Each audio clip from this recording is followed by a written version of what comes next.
اس قرآن کے ذریعے سے ہمیں اسلام مکمل دین مستقل تہذیب کی شکل میں ملا، لیکن قرآن کریم کے ساتھ جو مسلمانوں کا رویہ ہے اسی کا خمیازہ ہے کہ اللہ کا رویہ بھی ہمارے ساتھ کیسے۔ آج ہم لوگ جو ظالموں کی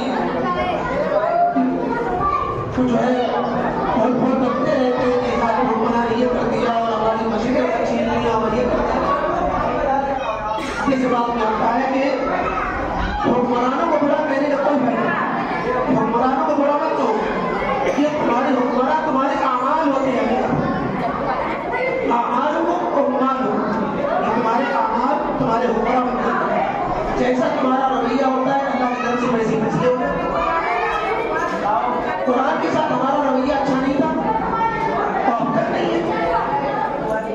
اگر رمضان المبارک نہ آئے تو شاید رمضان المبارک اگر نہ آئے تو شاید قرآن کریم سے پورے سال ایک بھی ہمارا تعلق ہی قائم نہ ہو، تلاوت بھی نہ ہو، سننا بھی نہ ہو، قرآن کی مجلس میں شرکت بھی نہ ہو، پڑھنا پڑھانا بھی نہ ہو۔ تو رمضان میں سکتا ہے قرآن کریم سے چند دن بھی ہو جاتے ہیں اور جہاں رمضان ختم کوئی قرآن ہی ختم نہ ہو سکتا، لیکن قرآن ہی دنیا سے جب قرآن پڑھا نہیں جائے گا، سنا نہیں جائے گا، قرآن کے حقوں میں بیٹھا نہیں جائے گا، جب سے قرآن میں شرکت نہیں ہوگی، قرآن کے پیغام کو نہیں سمجھا جائے گا۔ قرآن کریم کے حقوق، قرآن کریم کا پہلا حق یہ ہے کہ اس پر ایمان لایا جائے۔ اللہ کی کتاب ہے، ایک مثال کتاب ہے، زندہ جاوید اللہ کے نبی علیہ السلام کا معجزہ ہے۔ آج ہم جو فخر کرتے ہیں اپنے اسلام کی حقانیت پر، اس فخر کی بہت سی دلیلیں، اسلام کی حقانیت کی ایک نہیں کئی دلیلیں۔ اس میں اگر کوئی کہے کہ بھائی آپ اسلام کو مان رہے ہو، کیوں مان رہے ہو؟ یہ عقیدت ہے، تو بہت ہر مذہب والے تو اپنے مذہب سے عقیدت ہوگی، لیکن عقیدت ہونا حقانیت کی دلیل نہیں ہوتی۔ ہمیں اسلام سے عقیدت ہے تو اسلام حق ہے، یہ دلیل نہیں ہے، یہ دلیل کچھ اور ہے۔ وہ دلیل صرف اسلام اور مسلمانوں کے پاس ہے۔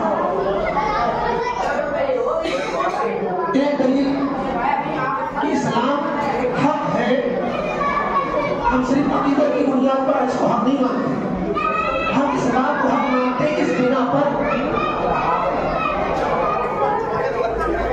کہ اسلام کے علاوہ باقی دینوں کے جتنے مذہب گزرے، جتنی آسمانی کتابیں گزری ہیں، جتنے پیغمبر گزرے ہیں، کسی نے یہ نہیں کہا کہ ہمارا دین قیامت تک کے لیے ہے، کسی نے یہ نہیں کہا کہ ہماری یہ کتاب قیامت تک کے لیے، ساری انسانیت کے لیے کسی نے نہیں کہا۔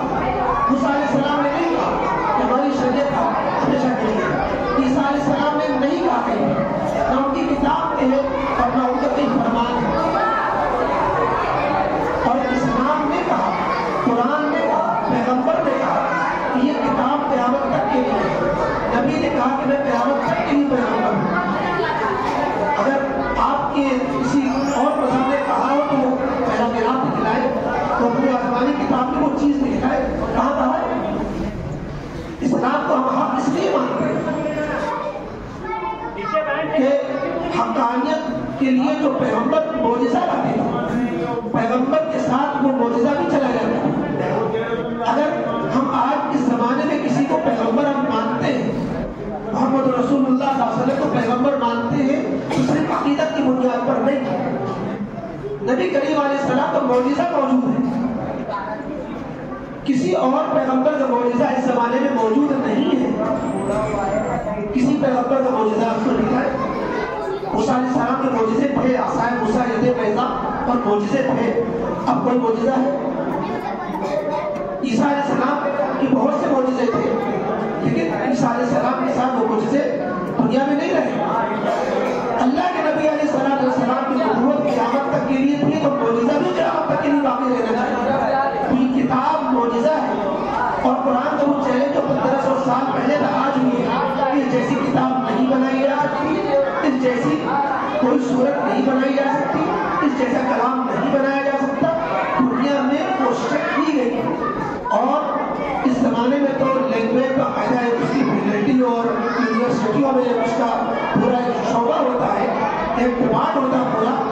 وہ سب نے بیٹھ کر کے سب جوڑ کر کے ماتھا پچی کری کہ قرآن کا مصرع کیوں نہیں لاتا. آج بھی گوگل پر, چیٹ جی پی ٹی پر, اے آئی پر سے آپ سوال کریں کہ قرآن کا کیا مصر بنانا ممکن ہے, آپ کو جواب ملے گا. یہ مسلمان کی گواہی نہیں, انٹرنیشنل گواہی ہے. تو وہ جواب دیتا ہے کہ نہیں, قرآن کا مصر نہیں بنایا جا سکتا.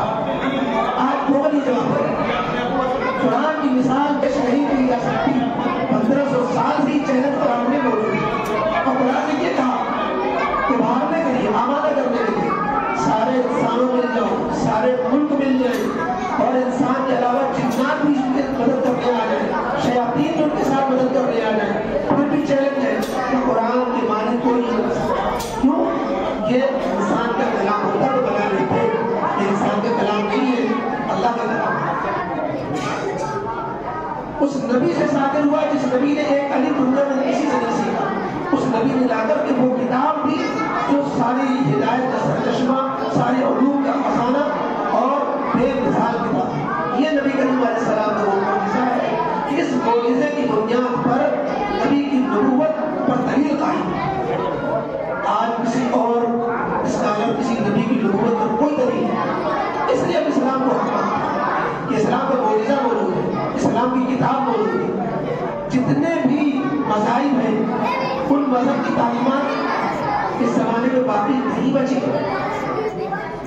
ہم اسلام کو اس لیے حق مانتے ہیں کہ اس میں ہر چیز کی تعلیم